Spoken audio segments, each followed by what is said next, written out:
This is one of the worst vice presidents on record. I don't know. Maybe. I don't know. Even worse presidential candidate. She could be the worst ever. President Trump had a decisive victory over Kamala Harris after she fumbled at nearly every single point of her campaign. And yet, on her grand Delusions book tour, Cammie loves to paint an entirely different, rewritten picture of history.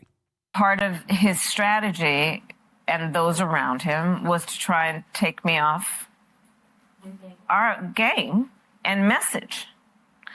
And I wasn't about to be distracted by those flames that he was trying to throw to get me away from my highest priority, which was talking to people about the economy and their well-being in terms of their financial well-being. And so I understood the game that was being played, and I made a decision that I wasn't going to get played. And chess, not checkers. Got it. Chess, not checkers. Yeah, three-dimensional chess, I'm telling you, you know? Lady, you had no game. Trump didn't take you off your game and strategy. You had no strategy and you had no game. That was the bottom line. And by the way, I just saw a poll. She's the leading candidate for 2028 on Democrats. Wow, that would be great. Can't make this stuff up. Gavin Newsom flew over 5,000 miles to Brazil for the annual Global Climate Conference, I said, in Brazil, so he could increase his carbon footprint and pretend, along with his fellow globalists, that there's some sort of climate crisis. After here in Houston, you're heading to Brazil for the UN Climate Conference. You'll be the highest profile or the highest level U.S. official because the Trump administration's not sending anyone. Are you standing in for the president, or are you just representing California? What is your role? Standing in for my kids and grandkids, for common sense, for our economic future. I mean, climate risk is fundamentally financial risk. It's a cost of living issue. Ask anyone in places like the coast of New Jersey or down in Florida. Ask folks in Louisiana or in my home state, California. Yeah, okay. So he flies over there, like literally dumps tons of carbon dioxide into the environment. They all did. It's such a joke. And by the way, for the record, you global warming freaks, it was 44 degrees when I woke up this morning in South Florida. And of course, when they give him the stage to lie, he does so, as he always does, without a single shred of irony. The likely 2028 presidential candidate, if he can beat Kamala Harris, well, he can't help but lie through his teeth, even though the facts are that they're available to everyone to tell him differently, but he just cannot handle the real facts. Listen. California has moved away from goal setting. It's not interesting to us anymore. We're already there. We're also at a point where I can also lay claim to this. There's not one goal the state of California has ever set that we haven't achieved and did so early. We've proven the climate change hoax is in fact a hoax. It's all about taking government money and giving it to researchers and scientists who say the globe is warming. You know what it's also about? It's about the United States. If they ever get involved in this climate pact, this global climate pact, we're going to be forking the bill for all the stupid solar panels around the world for the countries that can't afford it. Yeah, go to the United States, the richest country in the world. Go, let's take their money and go retool these poor countries for BS green initiatives that don't work, number one, don't work here, number two, waste of money, that's all they want. It's always follow the money. That's what all these climate conferences are about, who's getting whose money and when and how much of it. Despite the fact that it was his own failure in leadership and running his state, Gavin Newsom feels justified in blaming the catastrophic Palisades Fire on, you guessed it, climate change. Home values will start to decline. You're seeing it across the spectrum right now, in my state included, which is one of the most blessed and cursed states as it relates to climate. We're on the tip of the spear of climate change, simultaneous droughts and simultaneous floods. The hots are getting a lot hotter, the dries drier. You saw one of the most devastating wildfires in American history in the middle of winter in Los Angeles in January. 100-mile-an-hour winds attached to fire. And let's not forget that the state of California has plenty of water, but they divert hundreds of billions of gallons of water every day into the Pacific Ocean instead of using it for what they need it for fire and wildfire and saving neighborhoods. Trump had to come in and fix it. The federal government had to come in and fix California. How badly is that going to play? How badly is that going to play in 2028? I hope they use it. Democrats are doing cleanup on aisle 9 this week, trying desperately to cover up that obvious truth that they reached precisely 0 of their intended goals in shutting down the government to stand up to the president. Here's Maine Senator Angus King with his tail tucked firmly between his legs. By the way, this guy did vote to reopen the government. Watch. You have to go back to what the strategy was at the beginning of the shutdown. There were 2 goals, both of which I support. One was standing up to Donald Trump. The other was getting some resolution on the ACA premium tax credit issue. The problem was the shutdown wasn't accomplishing either goals, and there was there was 0 likelihood that it was going to. In terms of standing up to Donald Trump, the shutdown actually gave him more power, Exhibit A being what he's done with SNAP and SNAP benefits across the country. Oh, by the way, Joe, you're going to love this. Guess who's getting paid during the shutdown? Not the park rangers or air traffic controllers, the ICE agents. Yeah, exactly. Congress.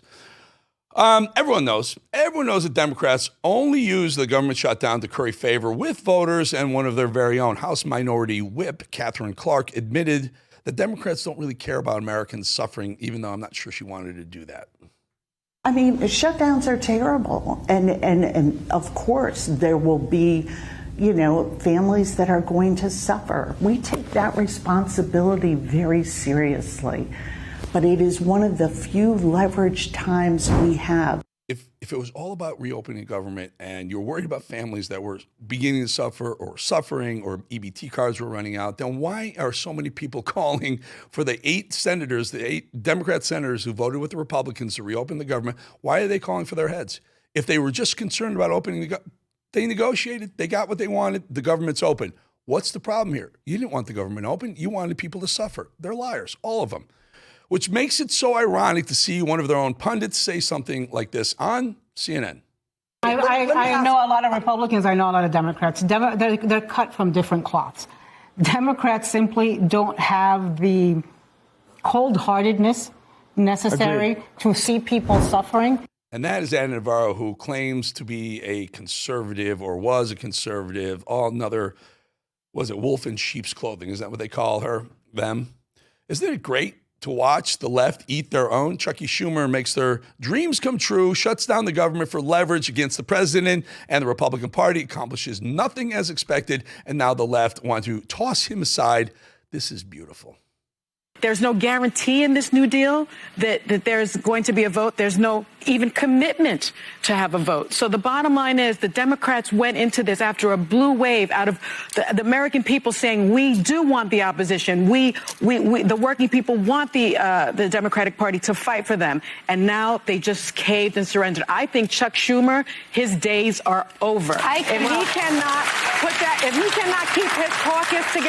cannot keep his caucus together, he needs to go. He needs to be removed. I completely disagree with you, Sonny, for this reason, what you rattled off. The Republicans run the executive branch. Chucky Schumer's over, but not for that reason. Chuck didn't vote for it. He was railroaded by other people in the Democrat Party. John Fetterman voted to open the government. He's basically been voting with Republicans quite a bit lately. Dick Durbin, one of the most liberal senators in America, voted to reopen the government. Angus King did. A couple northern senators from the Northeast voted. Had nothing to do with anything what they're saying. At some point, people realized that this wasn't about opening the government for the poor people or people who were suffering. It was about holding Trump hostage. That's all it was ever about. And thank goodness 8 senators were smart enough to vote with the Republicans to reopen the government. Personally, I don't care if it reopened or not. I'm concerned that these CRs, these clean continuing resolutions, as they call them, they're just they're making government bigger and bigger, and we're supposed to be applauding them for reopening government at a higher expenditure rate. It's terrible, folks.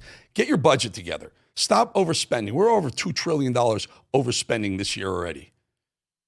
Here's Bernie Sanders admitting that Democrats are going to push more candidates like who? The socialist or communist Zohran Mamdani. Like we said here before, this is the new direction of the Democrat Party, from left to extreme far left, from Democrat to commies. So what we have got to do is go above and beyond what happened yesterday, that terrible, terrible vote, and understand that, yes, You have parts of the Democratic establishment who are way, way out of touch with where the American people are or where we have got to go. And our job is to build a political movement. We are doing it with the 3 candidates for the Senate. I expect more to come with many candidates in the House, candidates all over this country running for local office. We're going to build that movement, grassroots movement, to do what Mamdani did in New York City, all over this country.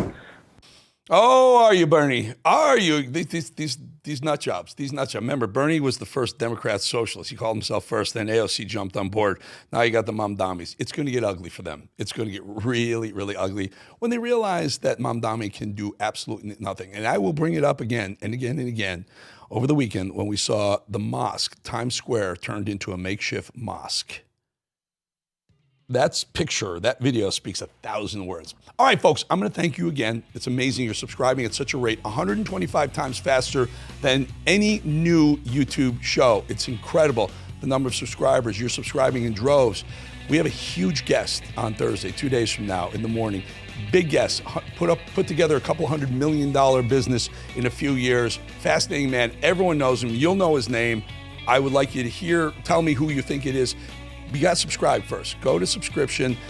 Either aim your phone at that QR code. You get a little yellow line. Again, we just press it. Again, not for marketing, not ever going to charge you, just get you into the front of the line when you go on YouTube. You can also subscribe by going to youtube.com/Eric Bolling, my name, and The Edge. Eric Bolling, The Edge. Hit subscribe. Be part of this movement. It's not just a show. It's becoming a platform and a movement for men, for masculinity, for grit, perseverance. Getting up 8 times when you've been knocked down 7. That's what it's all about, folks. Subscribe, please. Thank you. We'll be back 2.5 minutes.